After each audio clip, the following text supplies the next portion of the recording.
Hello दोस्तों, स्वागत है आप सभी का आपके यूट्यूब चैनल करड़ी का पीसीएस पर।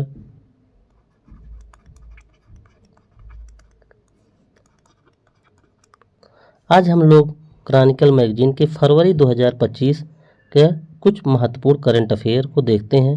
इसमें सबसे पहले राज्यों से संबंधित करंट अफेयर के बारे में दिया गया है, जिसमें पहला जो टॉपिक है वो उत्तर प्रदेश राज्य के करंट अफेयर के बारे में दिया गया है। तो इस उत्तर प्रदेश करंट अफेयर में पहला पॉइंट है कि केन बेतवा नदी लिंक परियोजना के बारे में है। हाल में प्रधानमंत्री नरेंद्र मोदी ने केन बेतवा नदी लिंक परियोजना की आधारशिला रखी।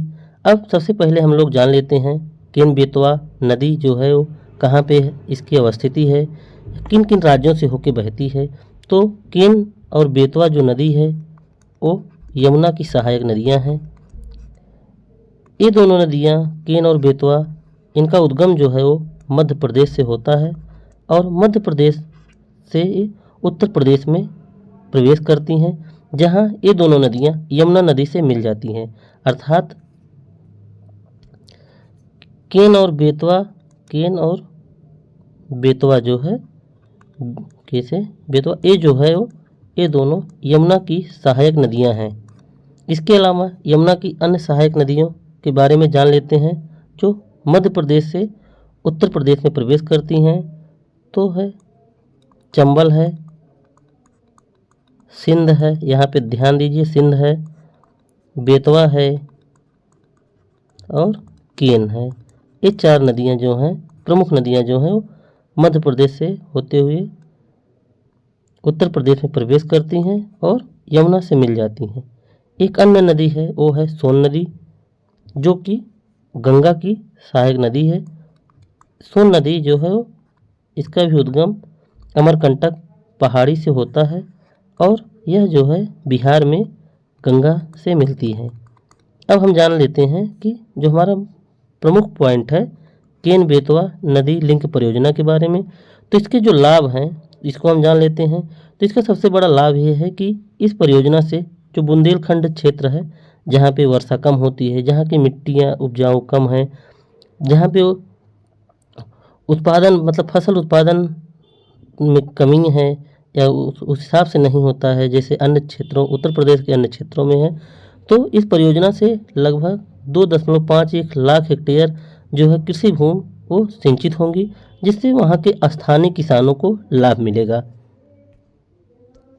इसका दूसरा मतलब लाभ ये है कि यह इस परियोजना से जो बुंदेलखंड क्षेत्र के प्रमुख जिले हैं झांसी, महोबा, बांदा और ललितपुर, इन जिलों के लगभग 21 लाख लोग को पेयजल आपूर्ति किया जाएगा, जो कि ये अपने आप में एक अच्छी पहल है। इसके अलावा देखते हैं तो इस नदी लिंक परियोजना में जो है वो केन नदी का जो पानी रहेगा वो बेतवा नदी में स्थानांतरित किया जाएगा। इसके अलावा जानते हैं कि जो परियोजना है उसका वित्तीय पोषण कैसे होगा या उसको कौन कौन सी सरकारें वित्तीय सहायता प्रदान करेंगी। तो 90% इसका जो मतलब जितना इसमें खर्च आएगा उसका 90% भाग तो अकेले केंद्र सरकार द्वारा वहन किया जाएगा।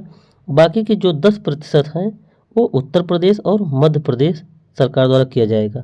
आप लोग जान लीजिए कि ये जो नदी लिंक परियोजना है केन बेतवा नदी लिंक परियोजना, ये उत्तर प्रदेश और मध्य प्रदेश राज्यों की पहल है। इसके अलावा अब दूसरा पॉइंट देखते हैं। जैसा कि आप लोग जान ही रहे हैं कि उत्तर प्रदेश के प्रयागराज जिले में महाकुंभ मेले का आयोजन हो रहा है। एक अनुमान के अनुसार लगभग 45 करोड़ मतलब पूरे मेले के दौरान लगभग 45 करोड़ लोग यहाँ पे अमृत स्नान करेंगे। तो उसी आस्था और संस्कृत आस्था आदि को ध्यान में रखते हुए प्रयागराज जिले में कलाग्राम नामक एक सांस्कृतिक गांव स्थापित करने की घोषणा किया गया है, जो कि घोषणा किया गया था 11 दिसंबर 2024 को। जान लीजिए कि ये जो महाकुंभ मेला है इसका आयोजन जैसे मुख्य आयोजन जो है वो 13 जनवरी 2025 से 26 फरवरी अर्थात महाशिवरात्रि पर्व तक होगा। इस जो है प्रयागराज में जो कलाग्राम महाकुंभ मेले में कलाग्राम की स्थापना किया गया है, इसमें विभिन्न सांस्कृतिक प्रदर्शन और प्रदर्शनियों के माध्यम से भारत की जो है सांस्कृतिक विरासत है उसका प्रदर्शन किया जाएगा। आगे बढ़ते हैं, जिसका प्रमुख बिंदु है इसका अगला बिंदु है कि तीसरा पॉइंट है गोरखपुर, मतलब उत्तर प्रदेश का जो गोरखपुर जिला है वो पहला एकीकृत अपशिष्ट प्रबंधन शहर बना। 7 दिसंबर 2024, हालांकि इम्पॉर्टेंट नहीं है कि घोषणा कब किया गया, लेकिन ये घोषणा किया गया है कि गोरखपुर जो शहर है वो सितंबर 2025 तक भारत का पहला एकीकृत अपशिष्ट प्रबंधन शहर सह अध्ययन केंद्र स्थापित यहाँ पे किया जाएगा।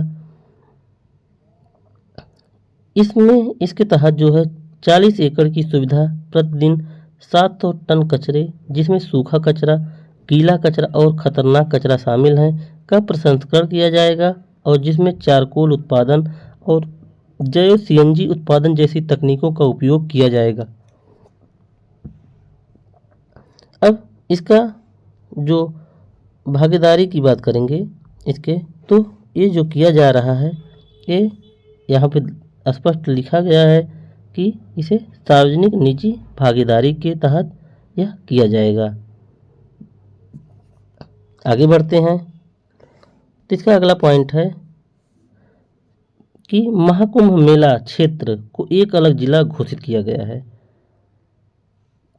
अब इसके अपने क्या इसके लाभ हैं या किस लिए किया गया है यहाँ पे जान लेते हैं। तो महाकुंभ मेला ये अस्थायी है, अभी किया गया कि वैसे यहाँ पे प्रशासन या भीड़ जो आदि को नियंत्रित करने आदि मेला की सुचारू व्यवस्था स्थापित करने हेतु किया गया है।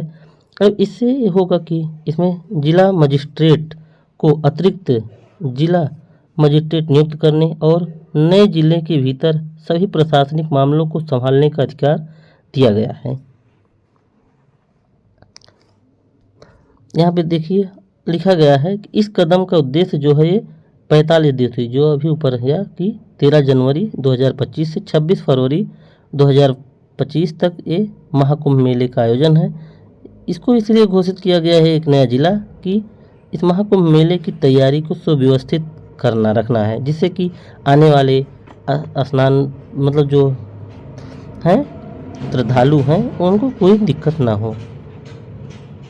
आगे बढ़ते हैं, पांचवा पॉइंट है कुकरेल नाइट सफारी 2026 तक आरंभ। मेन हेडिंग ये है। अब इसके अंदर देखते हैं क्या कौन सी विशेषताएं हैं। तो उत्तर प्रदेश के मुख्यमंत्री योगी आदित्यनाथ ने घोषणा किया कि लखनऊ के जो कुकरेल वन क्षेत्र है उसमें देश की पहली नाइट सफारी शुरू किया जाएगा। कब शुरू किया जाएगा? ये दिसंबर 2026 तक शुरू किया जाएगा।